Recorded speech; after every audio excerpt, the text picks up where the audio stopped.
I want to start with the Atlanta Hawks because Abe and I were talking about it.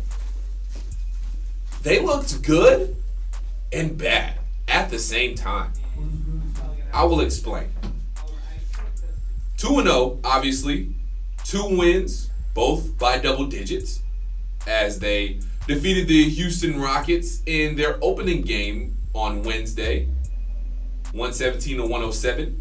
Defeated the Orlando Magic, 118-108 on Friday. And there was some good, there was some bad.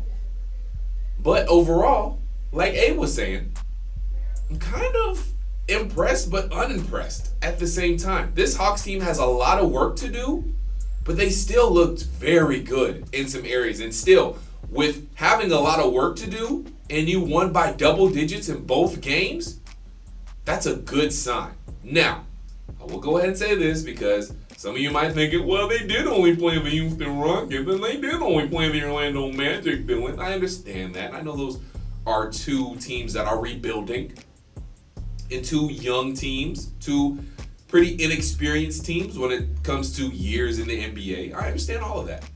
However, if the Hawks of last year were in those 2 games against the Rockets and the Magic, they might have lost.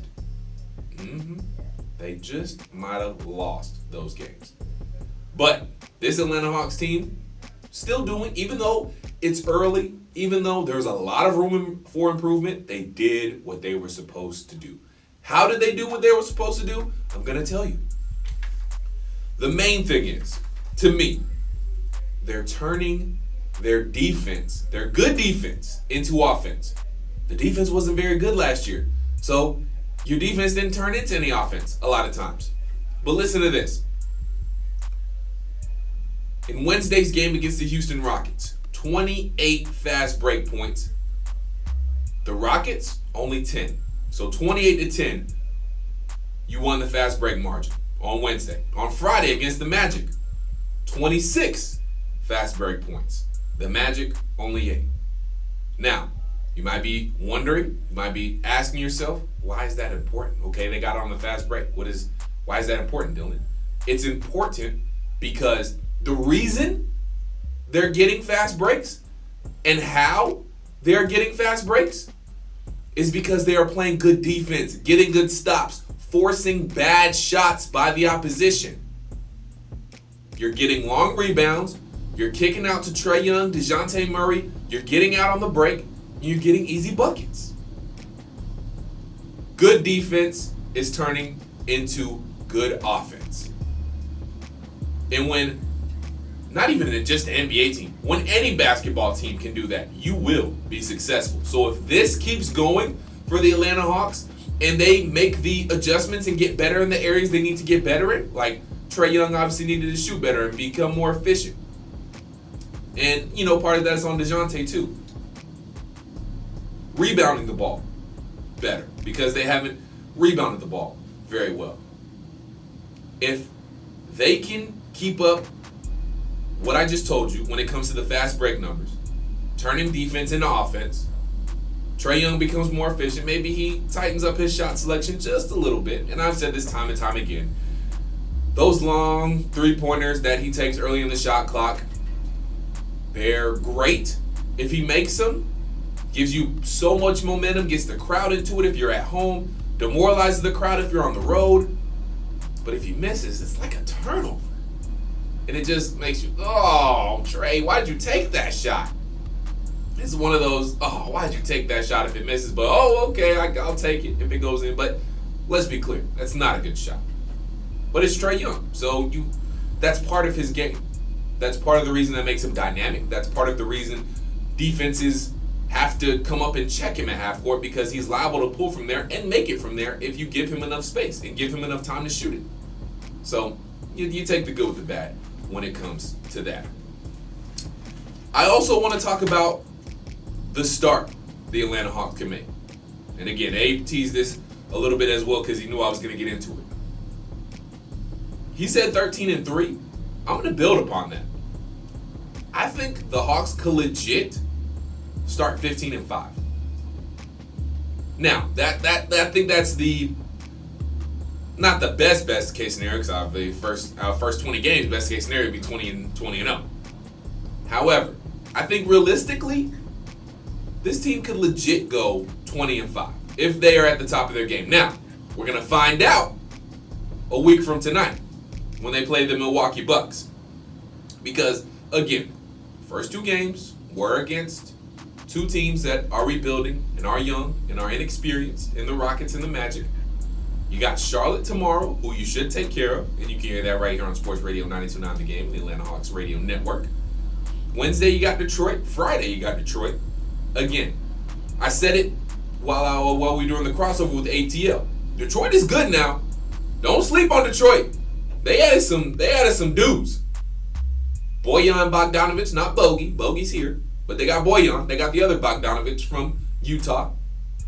Obviously, Cade Cunningham. They've added some pieces. Jaden Ivey. The Detroit Pistons got a nice little roster. Obviously, they still have Sadiq Bey. Alec Burks, they brought in. Jalen Duren, another guy, thank you. And they have our old friend, Kevin Knox, has a cherry on top. I'm just kidding. And then they do actually have Kevin Knox, but he's probably not contributing like that. The point is, you can't just sleepwalk through the Detroit Pistons. Marvin Bagley Jr. as well was one of their bigger pickups during the offseason. So they have a solid team. Now, as far as depth go, they ain't got much of that. But they have a solid starting five. So you can't just come in and sleepwalk against Detroit. But you should beat Detroit, all things considered. Moving back through the schedule, you got Detroit for those two games.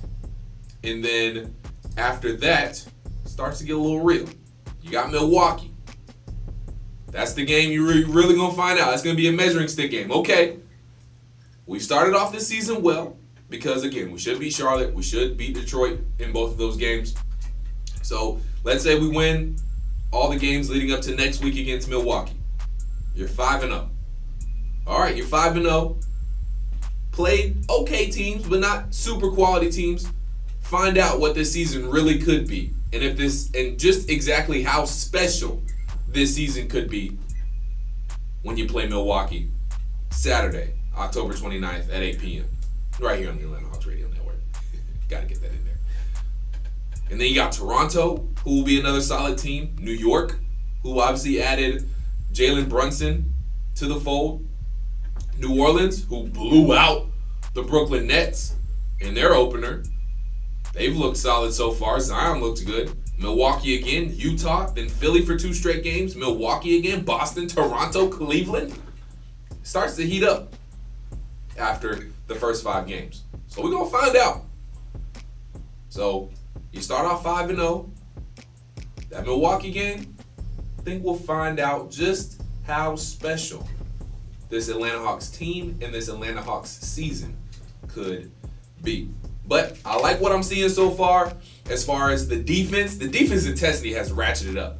And I mean, Dejounte Murray has really been a difference maker. He's ratcheted up the defensive intensity, and I think that has kind of influenced other guys to play harder defensively. And Aaron Holiday. I love Aaron Holiday so far. Justin Holiday too. But Aaron Holiday, man, is taking people's cookies left and right, getting steals left and right, doing the hustle plays. Aaron Holiday could be this year's version of what DeLon Wright was for the Hawks last year. And I love DeLon Wright. Wish we would have kept him.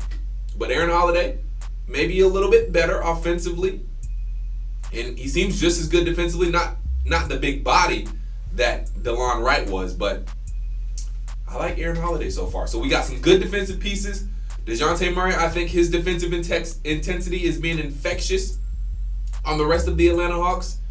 So we'll see. Again, a lot of work to be done. But with a team that hasn't played nearly the best basketball they can play and getting 2 double-digit wins, I love to see it. I love to see it.